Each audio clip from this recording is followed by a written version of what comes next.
Aqui no plenário, Nadir Rossetti, ao meu lado, vereador Juliano Valim do PSD, que seu espaço do grande expediente utilizou a tribuna para falar das extensões de rede de água no interior de Caxias do Sul, uma extensão no bairro São Virgílio que vai beneficiar mais de 25 famílias. Vereador, seja bem-vindo, bom dia. Muito bom dia, principalmente a todos que estão nos prestigiando aí pela TV Câmara.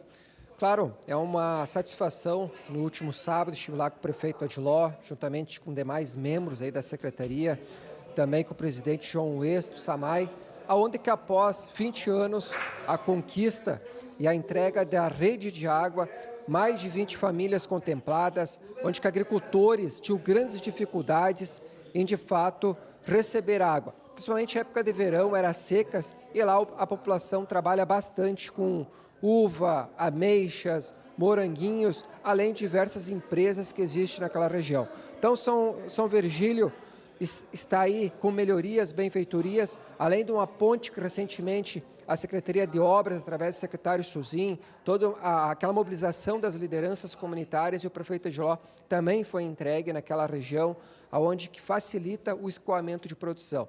Mostra que eu, como vereador, e fazendo parte da base também, como um parceiro que também faço bastante indicações, processos administrativos através do Legislativo, em apoio às comunidades, para a gente sermos representantes da população caxiense, a gente fica feliz. E eu estava naquele ato no último sábado representando a Câmara de Vereadores e poder fazer parte dessa história, mostrando que, independente se é na parte urbana ou na parte do interior, junto dos agricultores, estamos levando benfeitorias, melhorias e qualidade de vida. E água é vida e sempre em abundância. E a água do SAMAI é uma água muito boa, de qualidade, que eu tenho orgulho de tomar lá na minha residência no bairro Serrano.